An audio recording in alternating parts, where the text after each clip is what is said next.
에베소서 6장 1절에서 24절까지 오늘까지 에베소서 마무리합니다. 천천히 함께 읽도록 하겠습니다. 자녀들아, 주 안에서 너희 부모에게 순종하라. 이것이 옳으니라. 내 아버지와 어머니를 공경하라. 이것이 약속 있는 첫 계명이니 이로써 내가 잘되고 땅에서 장수하리라. 또 아비들아, 너희 자녀를 노엽게 하지 말고 오직 주의 교훈과 훈계로 양육하라. 종들아, 두려워하고 떨며 성실한 마음으로 육체의 상전에게 순종하기를 그리스도께 하듯 하라. 눈가림만 하여 사람을 기쁘게 하는 자처럼 하지 말고 그리스도의 종들처럼 마음으로 하나님을 뜻을 행하고 기쁜 마음으로 섬기기를 주께 하듯 하고 사람들에게 하듯 하지 말라.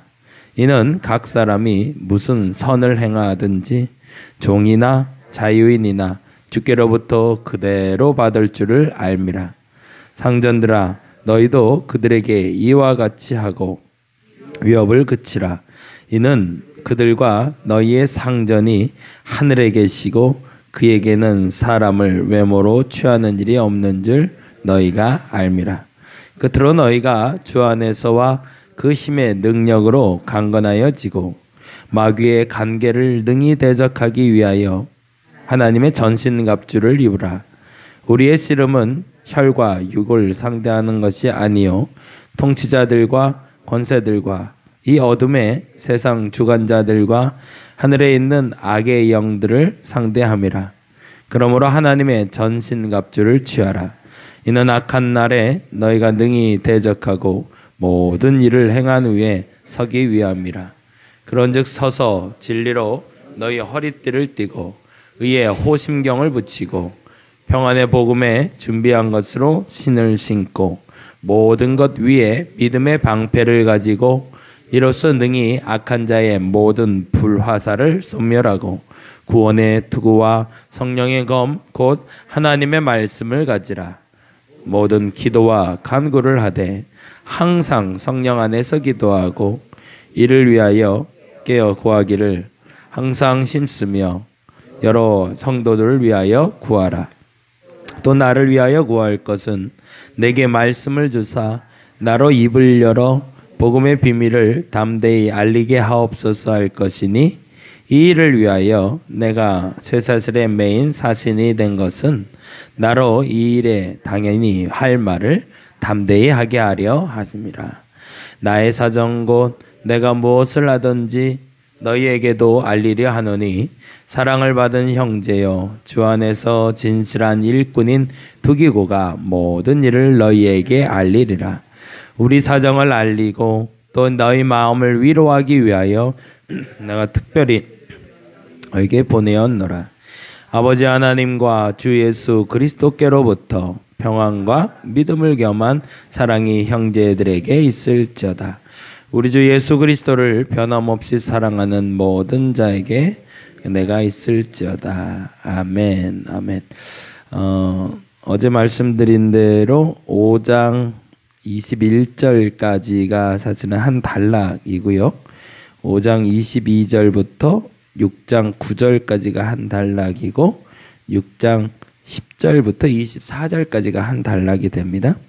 그런데 요 5장 21절에 있는 그리스도를 경외함으로 피차 복종하라라는 단어가 나오잖아요. 근데 요 사실은 복종이라는 단어를 설명하기 위해서 5장 22절부터 6장 9절을 사용하고 있습니다. 그래서 그 연결되는 뭐라고 그럴까요? 그러니까 5장 20절까지의 이야기와 5장 22절 이후의 이야기를 연결하는 연결 문장 정도가 21절로 보시면 돼요. 그러니까 5장 20절 1절부터 20절까지 이야기는 그리스도를 경외함에 대한 이야기라면 그렇게 설명하면 훨씬 낫겠네요.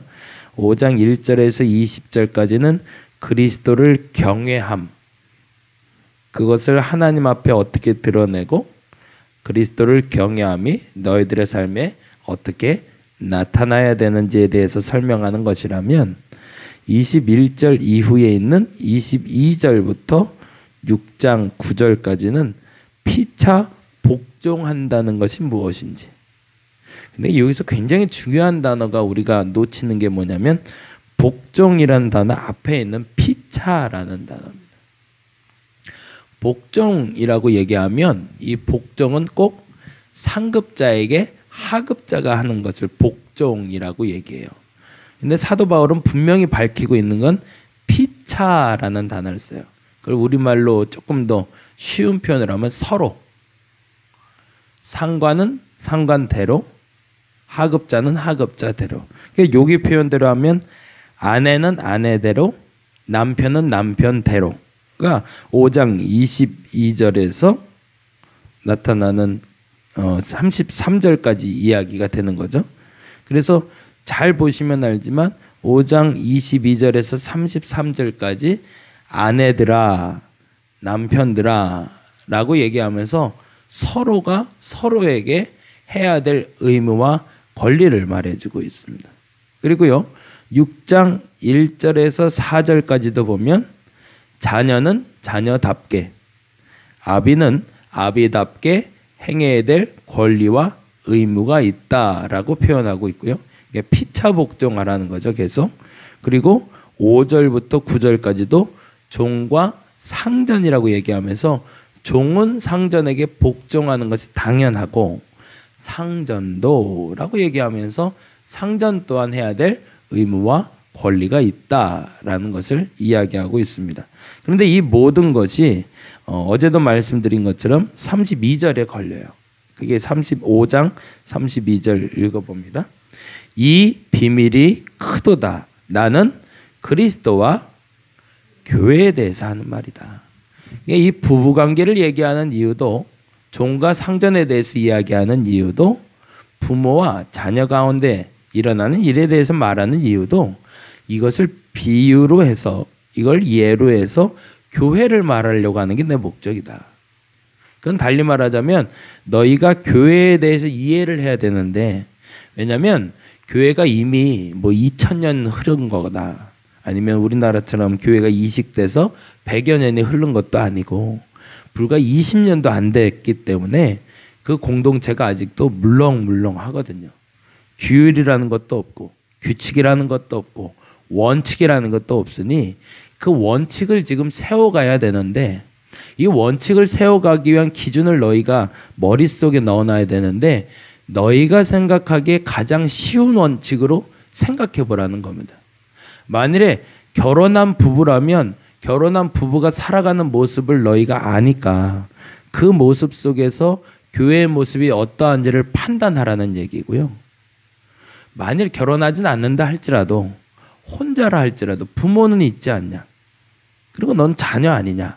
그러니 부모와 자녀 가운데 지금 어떤 행동을 하는 것이 옳은 것이고 어떤 것이 그릇된 것인지 아니, 그것처럼 교회에서 행동하라는 얘기고요.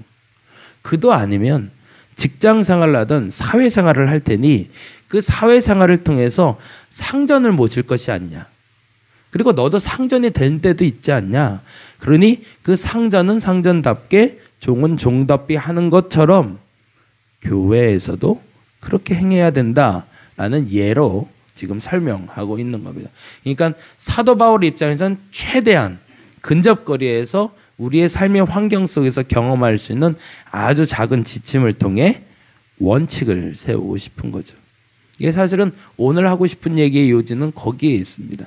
어제 집사람하고도 얘기하다 그 얘기 했는데요. 원칙이 없이는 상식은 존재하지 않습니다. 근데 사람들이 상식을 요구하는데 그 상식대로 살지 않는 사람들의 대다수의 모습을 보면 원칙이 없어요. 그리고 나서 상식을 요구하니 그 사람에겐 그 상식적인 행동들이 드러날 수가 없다는 얘기죠. 예를 들자면 어떤 걸 얘기하냐면 1 더하기 1은 2라는 걸 우리는 압니다. 이건 당연한 거예요. 상식이에요. 근데 이 상식이 안 통할 때가 있어요. 그게 뭐냐면 1의 자리에 1이 없거나 이쪽 1의 자리에 1이 없을 때 그래요. 그건 무슨 말을 하면, 다시 한번 말을 하면 하나님의 자리에 하나님은 항상 계십니다. 하나님은 틀림이 없어요. 제 신앙생활의 원칙이기도 하지만 저하고 함께 만나면서 대화하는 모든 분들에게 말씀드립니다. 하나님은 결코 그 자리를 잃어버린 적이 없고요. 그 자리에서 빠져나가신 분도 없고 그 자리에서 본인이 세운 자리를 다른 위치로 바꿔버린 적은 한 번도 없으세요. 그 일의 자리에 항상 하나님은 계세요. 근데 이 1 더하기 1이 2가 돼야 되는데 곰곰이 생각해 보시면 알지만 이 1 더하기 1이 2가 되지 않을 때가 너무 많다라는 거예요. 그럼 한 가지밖에 없는 거죠. 이유는 1의 자리인 하나님은 바뀐 적이 없는데 이 또 다른 1의 자리가 늘 바뀌고 있는 거죠. 이게 마이너스 1이 더해지던가 더하기 5가 돼 있기 때문에 항상 2가 나오지 않고 마이너스가 나오던가 엉뚱한 숫자가 나오게 된다는 얘기입니다. 그러니까 이 일은 곧 나를 얘기하는 거죠. 불변하지 않은 원칙이 하나가 있어야 됩니다. 어느 시점에도요, 어떤 상황에도 행복하던 불행하던 불평을 할 만한 상황이던 뭔가 마음이 급해지던 좀 게을러졌던 간에 그럼에도 불구하고 그 마지막 순간엔 항상 원칙이 세워져 있어야 됩니다. 하나님은 그러시거든요. 끝까지 무너뜨리지 않은 원칙을 세워놓고 우리를 만나고 계십니다. 그런데 그분 앞에서 우리는 항상 변칙을 행하다 보니까 정답이 나오질 않는다는 겁니다. 1 더하기 1이 2가 되기 시작하면 그 원칙이 내 안에도 불변하기 시작하면 그때부터는 그 사람에겐 상식이 통합니다. 그래서 그 사람한테는 상식적인 얘기를 해도 공감을 해줘요. 근데 여러분이 만나는 사람들의 대다수의 사람들 중에 그렇지 않은 분들이 많다는 얘기입니다. 그런 분들에게는 상식을 요구할 수가 없어요. 왜냐하면 이미 원칙이 없으니까. 그러면 우리는 그때는 뭘 해줘야 되냐면 이들이 이 원칙부터 세우게 해줘야 됩니다. 하나님은 변한 적이 없으니까. 이 사람이 변하지 않는 원칙을 세울 수 있도록 해달라고 우리는 요청해야 되고요. 이 사람이 상식적인 행동을 안 할 때도 이 사람은 원래 원칙이 없는 사람이니까 라고 우리는 인정을 해줘야 된다는 겁니다. 근데 또 하나 어제도 말씀드린 것처럼 그러다 보니까 이 사람에게 가장 많이 나타나는 특징은 죄가 자꾸 많아져요. 실수가 많아지는 거죠. 근데 그때마다 우리는 원칙이 있다는 전제 때문에 그를 해코지하거나 그를 괴롭히는 것이 아니라 그 죄에서 떠날 수 있도록 그 죄를 도려낼 수 있는 연습을 우리는 해줄 필요가 있습니다. 근데 방식은 하나님의 방식대로. 사실은 그 얘기가 6장 10절에서 24절 얘기예요. 10절에 보면 이렇게 얘기해요. 끝으로라고 얘기되어 있잖아요. 예전에 개역 한글반은 종말로라고 되어 있었습니다. 그래서 이 종말로라는 단어를 그대로 그냥 직역을 해서 마치 마지막 때에라고 사람들이 해석을 하면서 혈과 육의 싸움과 뭐 영적인 싸움 이렇게 해석하는데 종말로라는 뜻이 아니라요. 이제 마지막으로 얘기하는데라는 뜻입니다. 그래서 이 종말로라는 말을 거기서 쓰면 안 되는데 그래서 10절의 끝으로는 이제 마지막 당부로라는 뜻으로 여러분 보시면 됩니다. 이게 미래지향적인 얘기는 아닙니다. 이게 마지막으로 내가 마지막 하고 싶은 얘기가 있는데 주 안에서 그 심으로 강건해져야 된다 라는 것이 마지막 하고 싶은 얘기입니다. 근데 어떻게 강건해질까? 12절에 보니 이렇게 되어 있어요. 우리의 씨름은 혈과 육을 상대하는 것이 아니다 라고 해서 이 혈과 육을요 어떤 육체적인 일과 영적인 일을 구별하는 어떤 상대적인 개념으로 보는데 그게 아니고요. 혈과 육을 가졌다는 얘기는 우리는 약하다는 표현입니다. 육체를 입은 약한 존재다. 그렇게 체크를 좀 해놓으시면 좋을 것 같아요. 그래야 다음 얘기가 돼요. 그럼 마지막 때에 영적인 싸움을 해야 될 때를 말하는 것이 아니라 지금 너희들이 건강했으면 좋겠는데 힘있게 강하게 살았으면 좋겠는데 본래 너희는 육체적으로 약한 사람들이다 라는 걸 인정해야 된다는 걸 먼저 얘기하는 거고요. 그래서 약한 존재들이기 때문에 13절에 나오는 전신갑주를 입어야 된다고 얘기하는 겁니다. 너희 홀로 설 수 없으니 하나님의 힘을 입어라 라는 얘기입니다. 나의 약함을 감싸 안을 수 있는 강함을 내가 부여받아야 되는데 도움을 받아야 되는데 그 도움을 받는 방법은 이러이러하다라고 얘기하는 게 전신갑주 얘기예요. 그래서 진리의 허리띠, 뭐 의의 호심경, 평안의 복음을 준비한 신, 뭐 이런 것들은 나를 보호하고 나를 강하게 만들 수 있는 하나님의 힘이다라고 얘기하고 있습니다. 그런데 17절까지 우리가 잘 아는 전신갑주 얘기를 하고 정말 중요한 18절 얘기를 하는데요. 18절 얘기가 다음과 같이 기록됩니다. 같이 읽어볼까요? 모든 기도와 간구를 하되 항상 성령 안에서 기도하고 이를 위하여 깨어 구하기를 항상 심쓰며 여러 성도를 위하여 구하라. 이건 어떻게 나눠지냐면 모든 기도하고 자르고요. 간구를 하되 라고 읽어야 되고요. 모든 기도 잘라서 간구를 하되 항상 성령 안에서 기도하고 자르고 이를 위하여 깨어 구하기를 이렇게 읽어야 됩니다. 그럼 무슨 말이냐면 모든 기도라는 단어와 항상 성령 안에서 기도하고가 같은 단어고요. 모든 기도와 간구를 할 때 이 간구를과 이를 위하여 깨어 구하기를이 같은 단어입니다. 그러니까 이 기도라는 단어와 간구라는 단어가 다르다는 얘기예요. 이 기도라고 얘기할 땐 기도는 하나님을 인정하다라는 뜻입니다. 어떤 상황에도 하나님을 인정하다. 그리고 간구는 우리가 말하는 대로 정말 우리의 필요를 간청하는 걸 얘기해요. 조금 더 풀어 설명하면 이렇게 되는 거죠. 모든 상황에서 하나님을 인정하고 간청하되 항상 성령 안에서 모든 것을 하나님 앞에서 인정하고 이를 위하여 깨어 구하라는 얘기입니다. 아까 말한 1 더하기 2를 얘기하고 있는 겁니다. 모든 상황에서 하나님을 인정하고 간청해야 응답받는 거고 모든 상황에서 하나님을 배제하고 간청할 땐 응답받지 못한다라는 얘기를 사도 바울이 하고 싶은 겁니다. 저와 여러분의 기도와 간구가 이렇게 돼야 된다는 겁니다. 1 더하기 1이 2가 될 수 있도록 만들 수 있는 저와 여러분의 신앙생활이 되기를 간절히 바랍니다. 그건 원칙입니다. 하나님이 먼저 움직이시게끔 하고 그리고 나서 간청하는 겁니다. 그런데 하나님이 움직이게끔 할 때는 하나님은 변하지 않는 분이니 그 하나님의 마음에 합한 구함이 있어야 바른 응답이 있다는 얘기입니다. 우리는 약한 존재이기 때문에 오늘도 그렇게 구해야 됩니다. 왜냐하면 강함은 하나님께 있기 때문에 응답은 하나님께 있기 때문에 저와 여러분이 그렇게 구함으로 말미암아 하나님이 여러분에게 필요한 것을 채우시기를 간절히 바랍니다. 오늘 먼저 하나님을 인정하시기 바랍니다. 맞습니다. 어떤 상황에도 하나님 옳습니다. 그리고 하나님께 구하시기 바랍니다. 하나님 어떻게 하면 좋을까요? 하나님 당신의 뜻을 이루어 주옵소서. 그래서 그 기도에 응답을 받아가는 저와 여러분이 되기를 간절히 바랍니다.